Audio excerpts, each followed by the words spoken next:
They gave you a clue and they said no abduction. That's a big statement to make at this early in the game. May 13th, 11 days after Lilly and Jack vanished, the RCMP quietly issued a correction. They'd been spelling Lilly's name wrong. This wasn't a typo buried in an old file, it was in official releases, public appeals, and media briefings. By then, they had interviewed relatives, spoken directly with the family, and repeated the mistake for days. The change came without explanation, but it sparked a troubling question. How closely were investigators actually connected to the people at the center of this case? In those first days, when timelines are fragile, memories fresh, and every detail matters, getting something as basic as a child's name wrong isn't just sloppy. It chips away at trust. It suggests a gap between law enforcement and the family they're supposed to protect. And in missing persons investigations, small cracks in communication have a way of widening into chasms, where crucial leads can slip away forever. By May 15th, the investigation had transformed from a frantic local search into one of the most resource-intensive operations in Nova Scotia's recent history. What began as patrol officers knocking on doors was now a coordinated, multi-layered deployment of specialized RCMP units, regional law enforcement, and federal resources. 35 formal interviews had been logged in just over 2 weeks. Each was more than a conversation. It was a carefully structured interrogation, conducted under recording and often followed by repeat questioning when timelines or details didn't align. Interviewees ranged from immediate family and close friends to casual acquaintances, co-workers, bus drivers, shopkeepers, and anyone who had crossed paths with the Sullivans in the weeks before the children vanished. Every account was dissected. Investigators charted movements, scrutinized alibis, compared facial expressions in video replays, and looked for even the smallest contradictions that might break a case open. Meanwhile, over 180 public tips had poured in, some frantic, some cryptic, some clearly fabricated. Each tip was categorized. Urgent leads sent directly to major crimes, lower priority calls logged for pattern analysis. A few, based on specific location data or witness credibility, were fast-tracked to operational teams who could move within the hour. The specialized units were working around the clock. Forensics officers collected and cataloged physical evidence, burnt material from a backyard fire pit, clothing from the Sullivan home, soil samples from a wooded path near the property. Missing persons specialists were building a minute-by-minute digital map of May 2nd, the day the children were last seen, attempting to reconstruct every movement and interaction. Major crimes analysts were tracking money transfers, phone calls, vehicle GPS logs, and social media activity, searching for hidden connections between suspects and locations. This was no longer just a ground search. Aerial reconnaissance scanned remote shorelines and forest canopies. Drone teams flew grid patterns over terrain inaccessible by vehicle. Canine units rotated in shifts, some trained for live scent, others for the unmistakable chemical markers of human remains. Digital forensics experts in a secure RCMP lab were sifting through recovered devices, phones, laptops, tablets, recovering deleted files, decoding encrypted chats, and piecing together fragments of GPS data. The operation sprawled across jurisdictions. RCMP detachments from neighboring provinces contributed vehicles, personnel, and equipment. Liaison officers coordinated with border services and airline security to check for any possibility that the children had been moved out of province. Undercover operatives were assigned to monitor persons of interest discreetly, logging their movements, their visitors, their purchases. On paper, the investigation was formidable, methodical, relentless, fueled by manpower and technology. But inside the secure briefing rooms, the mood was not one of triumph. Leads kept multiplying without narrowing. Timelines were filled with activity but no decisive breakthrough. And the longer the case stretched, the more investigators knew they were up against an unforgiving clock, where every hour without answers made finding Lilly and Jack harder. Behind the official press releases, one unshakable truth loomed over every officer, analyst, and search volunteer. 2 children were missing. And no matter how many tips were logged, interviews conducted, or warrants executed, the only thing that mattered was finding them before the trail went cold. The effort was massive, but it was also a race against time. A race no one knew if they could win. Every officer, every volunteer, every specialist felt the crushing weight of those hours slipping away, knowing that the first days of a missing persons case are when hope burns brightest and fades fastest. By May 17th, 11 days after Lilly and Jack vanished, the investigation reached its single largest push. At 4:45 a.m., the staging area at the temporary RCMP command post was alive with movement. Generators hummed. Floodlights cut through early morning mist. Officers in tactical gear checked radios and maps. Volunteers, some of them neighbors who hadn't slept more than a few hours in days, lined up for briefings. In one corner, a whiteboard showed every confirmed sighting, every time-stamped movement, and every tip deemed credible. Over 120 personnel assembled that day, uniformed RCMP, plainclothes investigators, canine handlers, forensic techs, drone pilots, and marine search crews. There were also specialists flown in from other provinces, psychological profilers, GPS forensics experts, and seasoned trackers with years of experience following footprints through impossible terrain. The plan was precise. The search grid would expand farther than ever before, spanning marshland, tidal flats, dense boreal forest, and jagged shoreline. RCMP boats were launched at first light, equipped with side-scan sonar capable of reading the contours of lakebeds in eerie detail.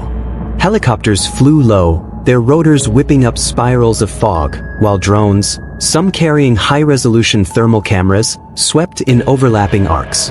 On the ground, search teams moved in tight formation, each member spaced exactly an arm's length apart, eyes trained on the ground and the surrounding trees. Every few steps, a call went out, a signal to maintain the line. The marsh sucked at boots, turning each step into a slog. Thorny undergrowth tore at uniforms. Mud coated everything, hands, gear, and faces streaked with sweat and grime. Canine teams rotated every 2 hours to prevent exhaustion. Some dogs were trained for live scent, others for detecting human remains. Handlers reported moments when a dog's posture would change, a sudden pull, ears pricked, tail stiff, but more often than not, those surges ended in false alarms, a discarded jacket, a patch of ground where someone had camped months earlier. Every potential lead was treated as evidence. Technicians in a mobile lab processed recovered items on the spot.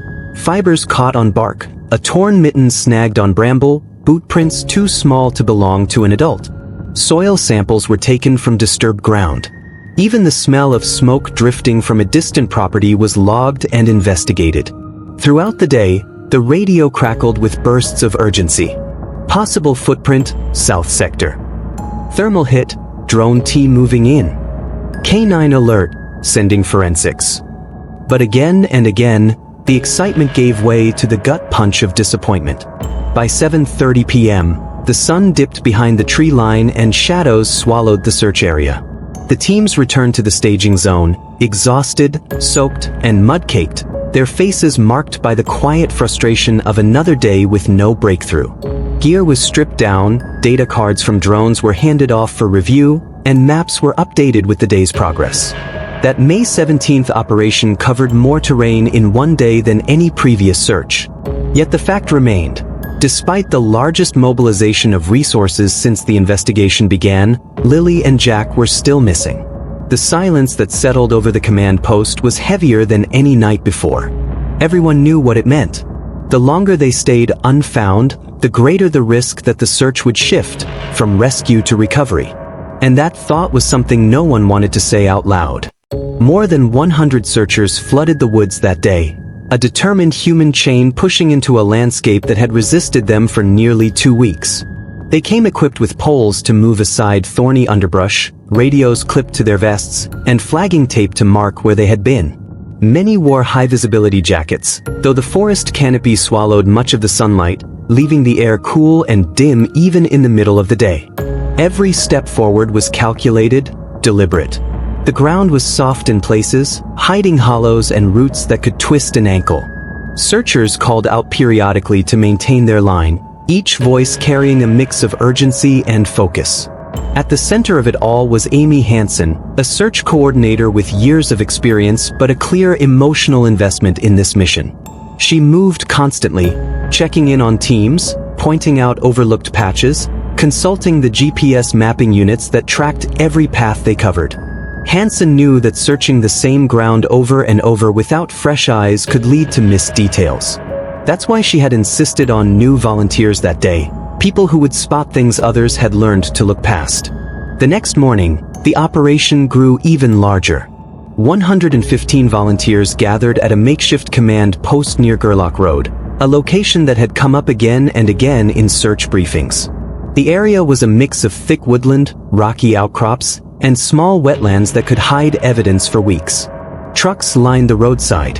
Inside a large white tent, folding tables groaned under the weight of maps, radios, bottled water, and clipboards.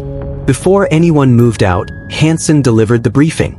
She spoke plainly about safety. Watch for uneven terrain, avoid stepping into unmarked water-filled depressions, and then broke the area into grid sections, each assigned to a team. Her voice carried authority, but also something softer, a deep hope that today would be the day they found something, anything, to bring the investigation forward. The volunteers came from every background imaginable. Local farmers who knew the trails by heart, experienced SAR team members from neighboring provinces, young students with borrowed boots, retired military veterans. Some had taken unpaid time off work, others had driven all night to be there. They fanned out in coordinated lines, each person scanning the ground, the trees, the brush. Some poked through leaf litter, others checked hollow logs and abandoned sheds. Even the smallest scrap of fabric could be the lead they needed. By midday, boots were caked in mud and arms bore the scratches of dense thickets. The work was exhausting, but nobody quit. They pressed on because they understood the stakes. Somewhere out there, in these endless woods, might be the answer to where Lilly and Jack had gone. And until they had it, nobody was going home. By nightfall, Hansen stepped up to the small podium set up outside the temporary command post. The floodlights hummed overhead, throwing stark shadows across her face. Volunteers stood in loose groups, some with hands stuffed deep into pockets, others clutching empty coffee cups that had long since gone cold. Family members of Lilly and Jack Sullivan lingered near the front, their eyes fixed on Hansen as if she might somehow deliver the words they'd been praying for. Her voice was calm, deliberate, professional, but there was a heaviness to it that carried over the quiet clearing. She announced that the search as the public had known it for the past week would not continue tomorrow. No more massive volunteer turnouts. No more grid-by-grid sweeps of the woods. The long lines of searchers, the drone teams, the K9 units, would all be stood down. It wasn't because they had given up. Hansen explained that every inch of the assigned search area had been covered multiple times, some sectors checked 3 and 4 times over. The chance of stumbling upon new evidence out there, she said, was now minimal. Continuing the same strategy risked burning out volunteers and exhausting resources that might be better spent elsewhere. But there was more to it than that. Behind closed doors, RCMP investigators had shifted priorities. The command post's focus was moving from broad, physical searches toward deep investigative work. Phone records, financial transactions, security camera polls, forensic testing. Hansen said the decision was made in close consultation with detectives who believed the answers now lay in the fine details, not the undergrowth. For the families, though, the words hit like a blow. To stop the physical search felt like surrender, no matter how carefully Hansen explained it. In the crowd, someone muttered that the woods were too vast, that something might still be out there. Others simply stared at the ground, unwilling to meet her gaze. Hansen tried to steady them. "This isn't the end," she said. "It's a change in how we fight for them. The work continues, it just looks different now."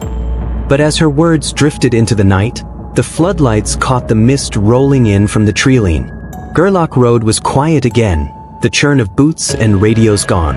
And in that stillness, the forest seemed to hold its breath, offering no answers, only shadows. When the RCMP formally announced the end of the large-scale ground search, their language was deliberate, carefully chosen, and unusually restrained. It was not suspended, they said, repeating the phrase as if to head off criticism before it could take root. Technically, the search for Lilly and Jack was still active, but anyone paying attention could sense the change. This wasn't just a tactical pivot. It was a shift in the very heartbeat of the investigation.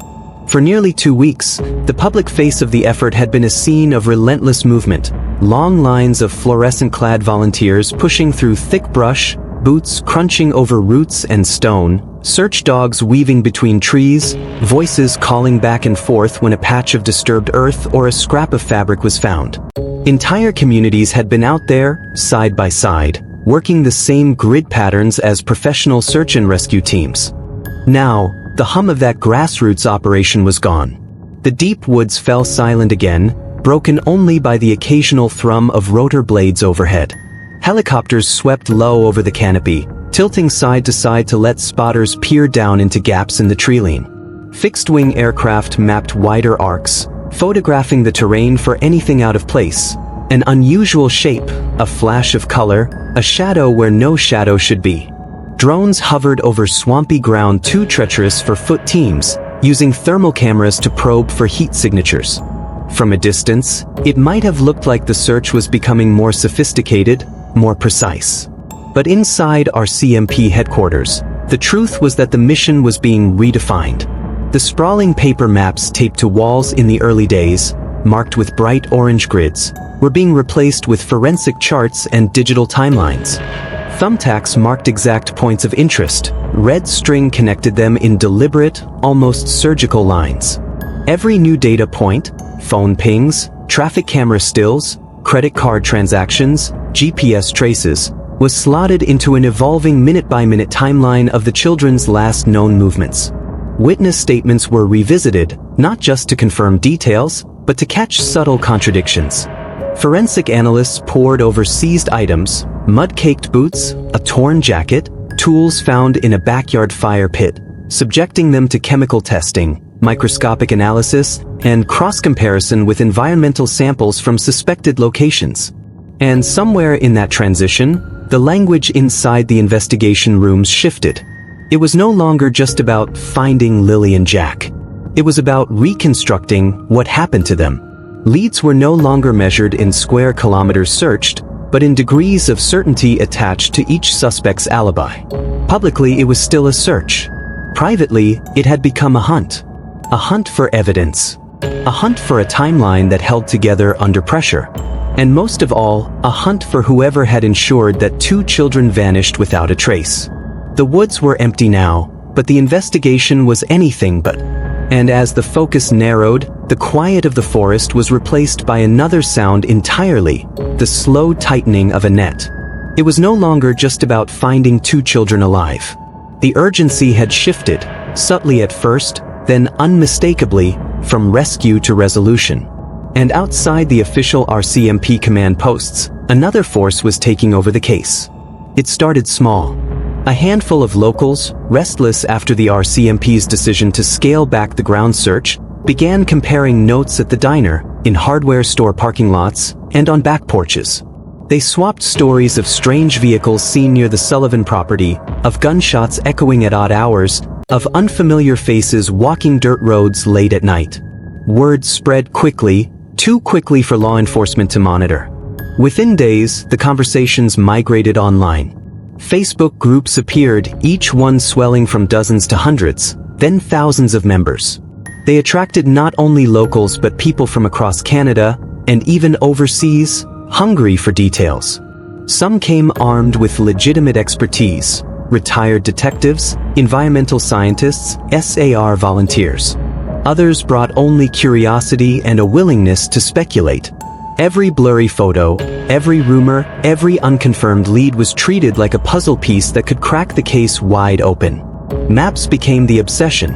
Members overlaid satellite imagery with floodplain data, logging routes, and historical property boundaries. They tracked wind patterns for the days following the disappearance. They color-coded alleged sightings, red for confirmed by 2 or more witnesses, yellow for possible, and blue for unverified but interesting. Theories were built on these maps like houses on fragile stilts. Some collapsed instantly under scrutiny, others lingered, evolving with each new scrap of information. On the ground, unofficial search parties formed. They weren't sanctioned by the RCMP, but they operated with a sense of urgency that mirrored the early days of the official search. Locals hiked deer trails with their own dogs, combed ditches, and checked abandoned farmhouses. Some swore they'd found overlooked evidence: a child's mitten half buried in mud, footprints leading toward a creek, a small plastic charm tangled in tall grass. Whether these were truly connected or just debris of rural life didn't seem to matter. The findings were posted online within minutes, where they were analyzed and debated by strangers from hundreds of kilometers away.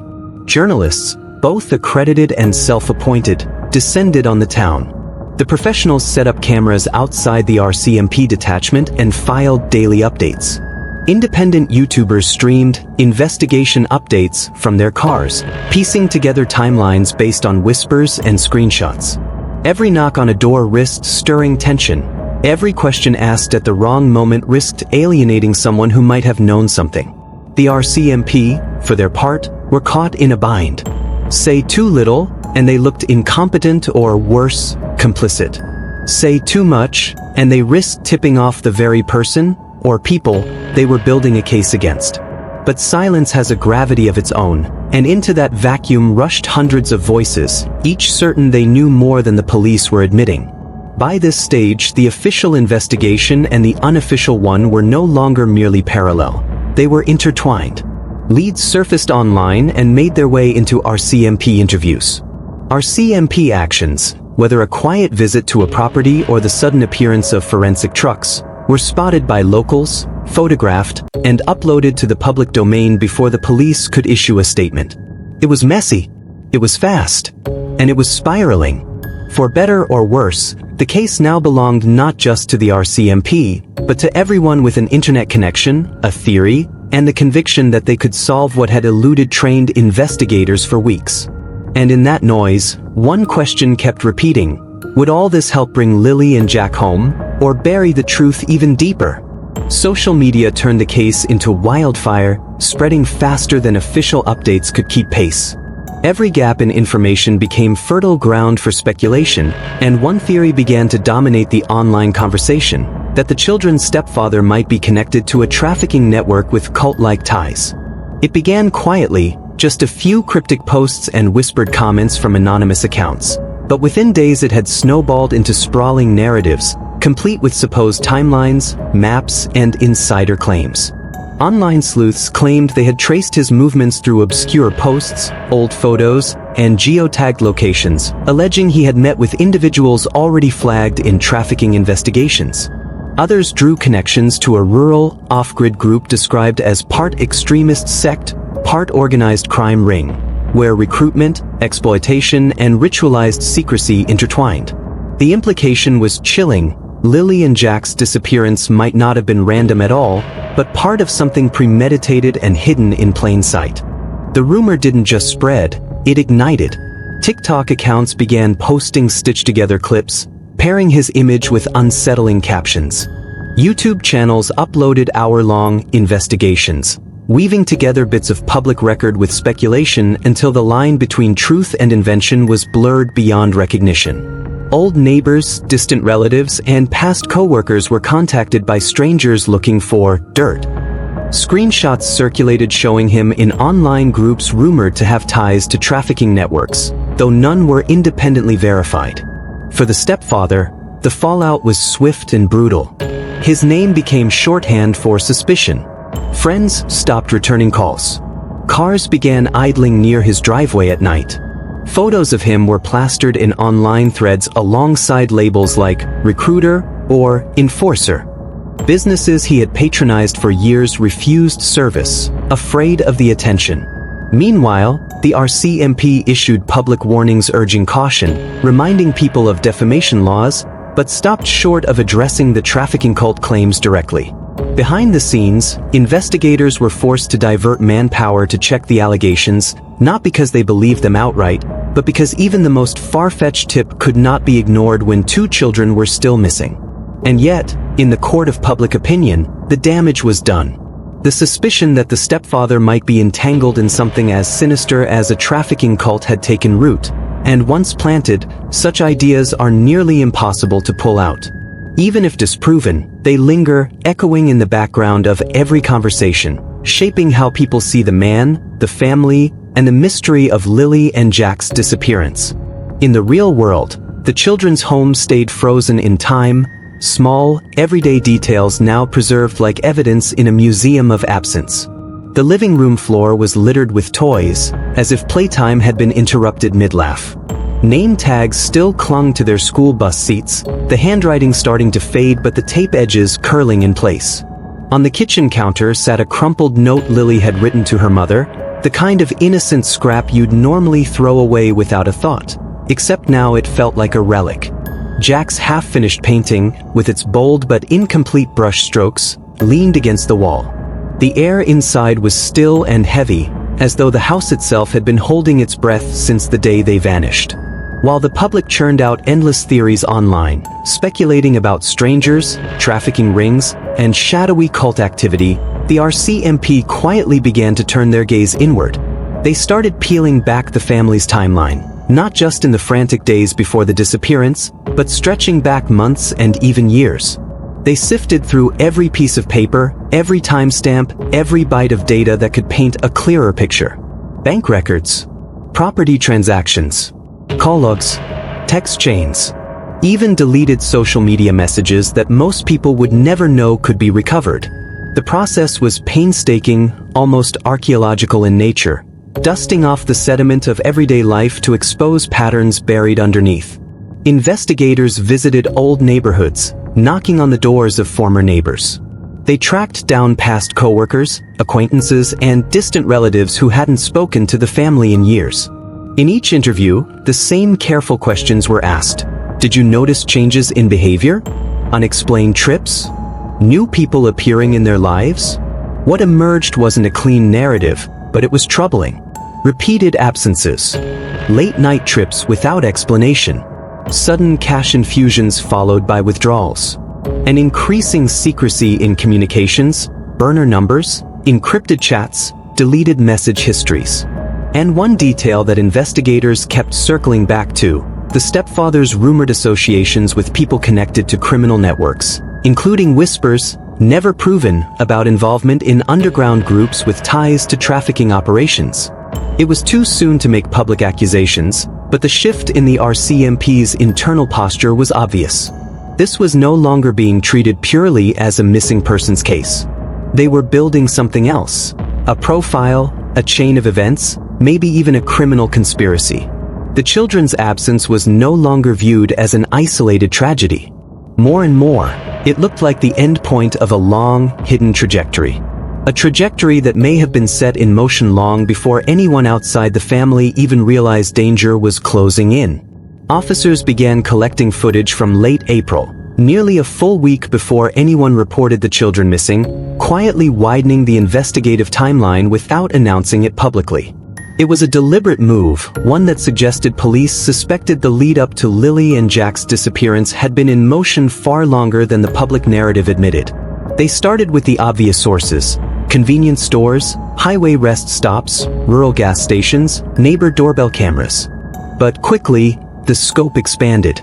Investigators pulled feeds from agricultural supply depots, small-town banks, truckway stations, even seasonal fishing shacks along the coast that had security rigs left running year-round.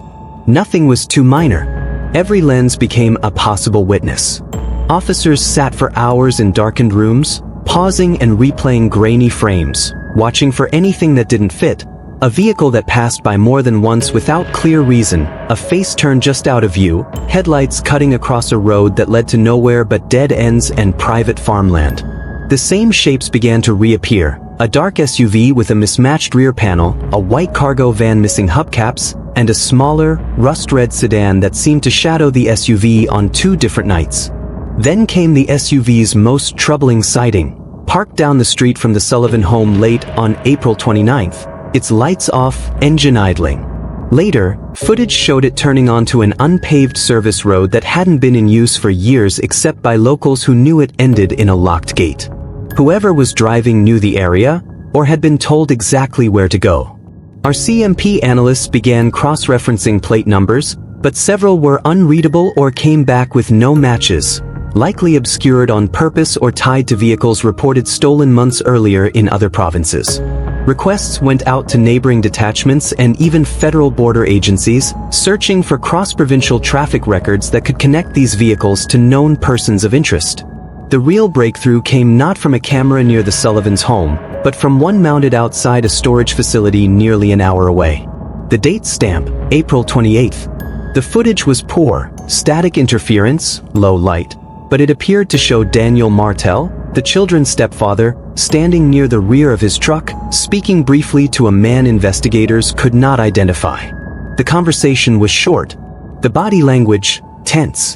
Within minutes, the man climbed into the dark SUV, and Martel drove off in the opposite direction. There were no signs of the children, no clear audio, but the meeting was deliberate, not chance. Two vehicles arriving within a minute of each other, no fumbling introductions, no wasted movement.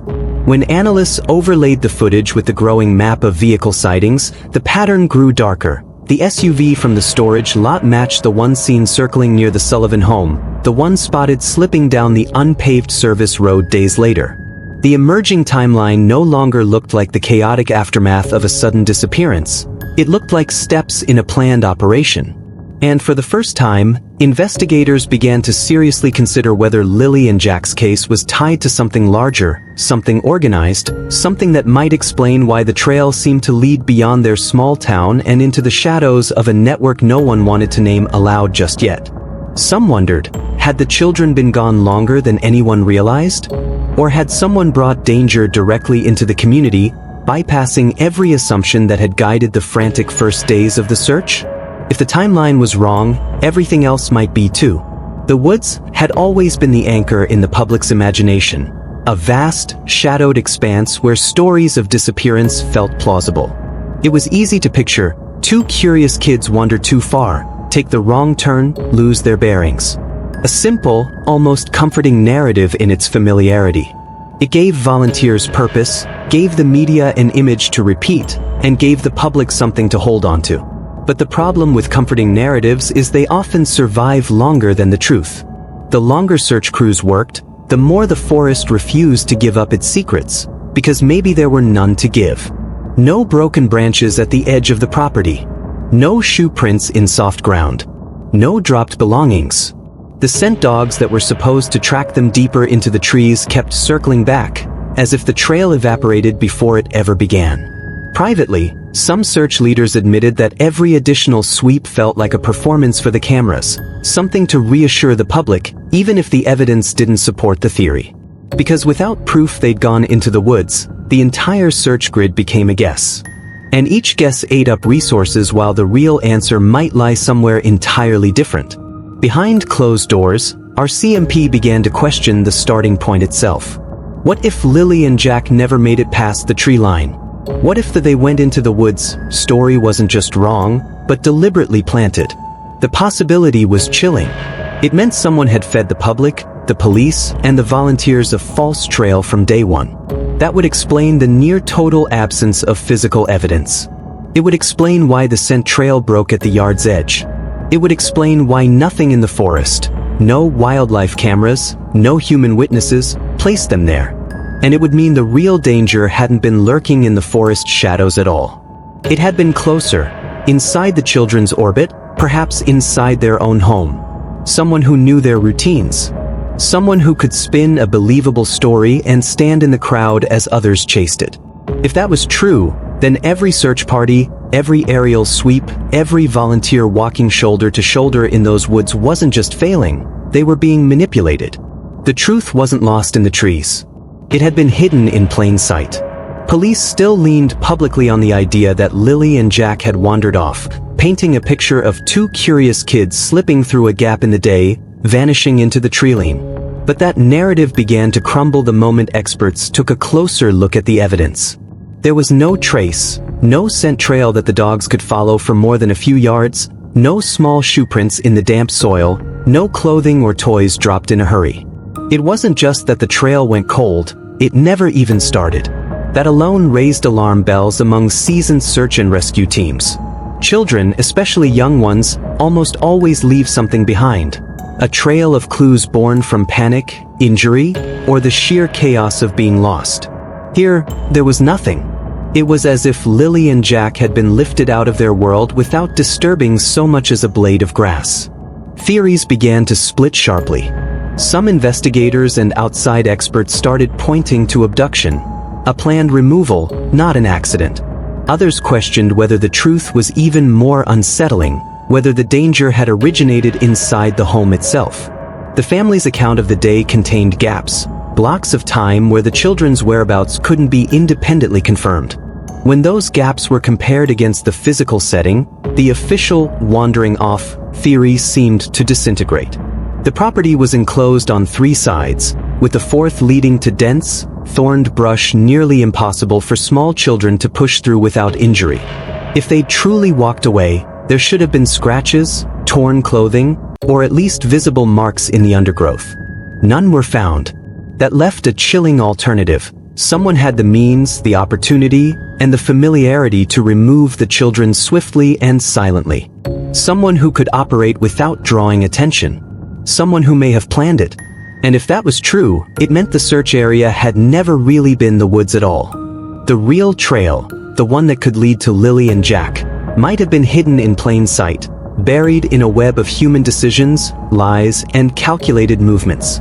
The question was no longer if they had left on their own. It was who took them and why. Even the forest seemed to mislead, false trails scattered like cruel breadcrumbs for a story that wasn't there. Search teams would push through the undergrowth and stumble on something that jolted everyone's pulse. A pink blanket twisted around the roots of a spruce, a child's shirt snagged high in the brambles, a plastic water bottle half buried in moss. Each time, there'd be that fragile flicker of hope. Maybe this is it. Maybe we're close. And then the letdown would hit just as fast. Forensics would confirm none of it belonged to Lilly or Jack. These weren't signs of their journey, just noise.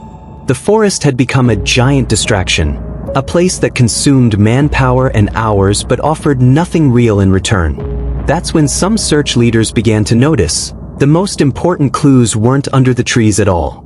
They were in the conversations happening back in town. In the small pauses after straightforward questions, in the slight changes in someone's story, in the gaps between where people claimed to be and where evidence placed them.